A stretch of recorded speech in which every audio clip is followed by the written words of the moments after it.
Hi guys, today we are reviewing the Lorus Z021 X007 sports watch. In the review we're going through the features, style and dimensions. So without further ado, let's get started.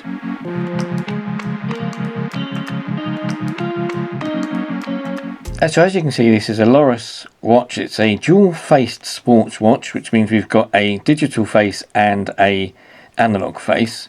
It's a black metal case, so it's sort of black coated stainless steel with gold on the pushers, and you've got 4 pushers and a crown. You've got a gold crown as well. We've got a nice flush fitted rubber strap, so you can see it's fitted up to there with a sort of a lug at either side.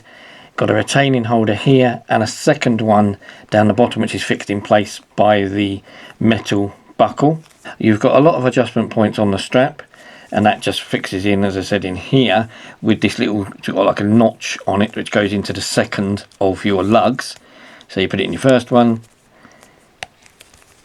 that then goes through the second one, and then can hold it in place. We have a stainless steel back to the watch, which is a screw-on back. Now it does tell us that the watch is water resistant. Around this side here, strangely enough upside down from there, it does say it's 10 bar water resistance, which is 100 meters. Personally, I wouldn't be comfortable with taking this watch in the water any depth because of the pushers on it. It doesn't seem like it's sealed enough to be a diver's stroke water watch. So I wouldn't. I would probably just keep it, say it's water resistant personally. If we come round to the face, as I said, you can see you've got this dual face here. You've got a metal bezel which is fixed in place first. Looks like a sort of dive counter, but you can't move it. And as I said, I wouldn't want to go diving with this.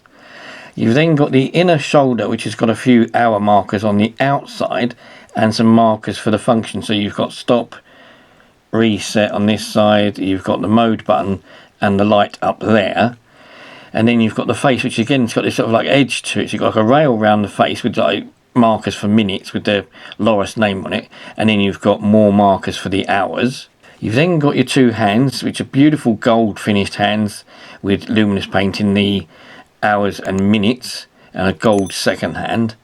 And then behind that you've got your digital display. If I get it back into date, so on its normal feature you've got the time down the bottom, seconds, you've got the date at the top, the day, and then you've got a chime and alarm indicator to let you know if the alarm's on or off.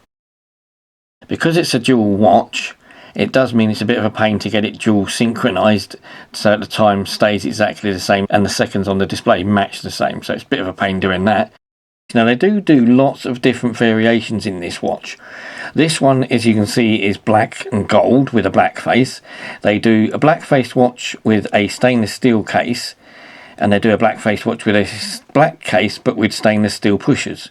So this is the only one I've seen with the gold pushers and gold hands. They also do it in blue with a blue ring around the edges, sort of blue bezel and blue parts to the face.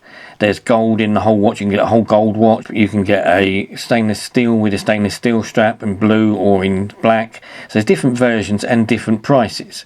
They start sort of around 35 quid I've seen for the blue one, up to over 120 quid for the black and gold or the gold one. So it's very much in price. Feature wise, it looks a bit more complicated than maybe it actually is. As I said, you've got the 4 buttons. The mode button basically changes it into stopwatch, alarm, or time setting, and back to normal. So I said it gives you 4 presses to get 3 functions. The stopwatch feature is pretty straightforward. Press it once, goes into stopwatch. The top button starts the chronograph feature off, so you press that, hundredths of a second, press the same button again, stops, press the bottom button to reset it. Pretty straightforward. Once you press the mode button, it will go straight back to the time because you've used the stopwatch feature, whereas if you just flick through them, it will go through all 4 functions. If you want to set the alarm, you go to the next feature after the chronograph, and in the alarm feature you can press this button which turns on. You can see a little marker there which turns on the chime or the alarm for the watch, and you can set it with the bottom button down here. The top button only works as a light, and it's a very faint light. I'll be able to show you better in the dark. As well as the light feature in the actual display, the digital display, you do also have very luminous paint on these white pieces you can see around the hours and on the hands. Because this is a dual faced watch, you do have 2 batteries, which is a bit of a pain. You have a battery to run the digital side and the light, and then you have a smaller battery to run the analog hands and seconds. Now I will do a video separately showing you how to change those, because they are a bit of a pain. It's not the easiest thing in the world to do, but I will do another video which I'll do after this to show you how that's done. So if we come to the sizes, the face of the watch is 38mm. The case, which is sort of basically the bezel, is 45mm. If you include the crown, it makes it 49mm, so it's a big watch across.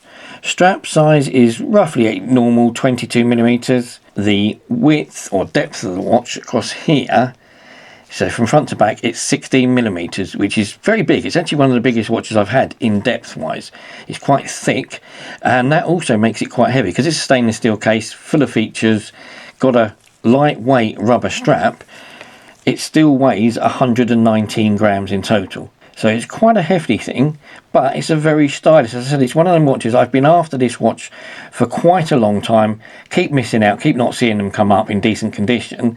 Managed to get this one. It was a little bit grubby, needed a battery replacement, which is what I'll show you in the other video, but overall it's a really nice watch. I really like it. So guys, thanks for watching. Hope you liked the review. If you do, please hit the like button down below. Please think about subscribing and hitting the notification bell to be notified when I upload the next load of videos. Thanks again. Bye bye.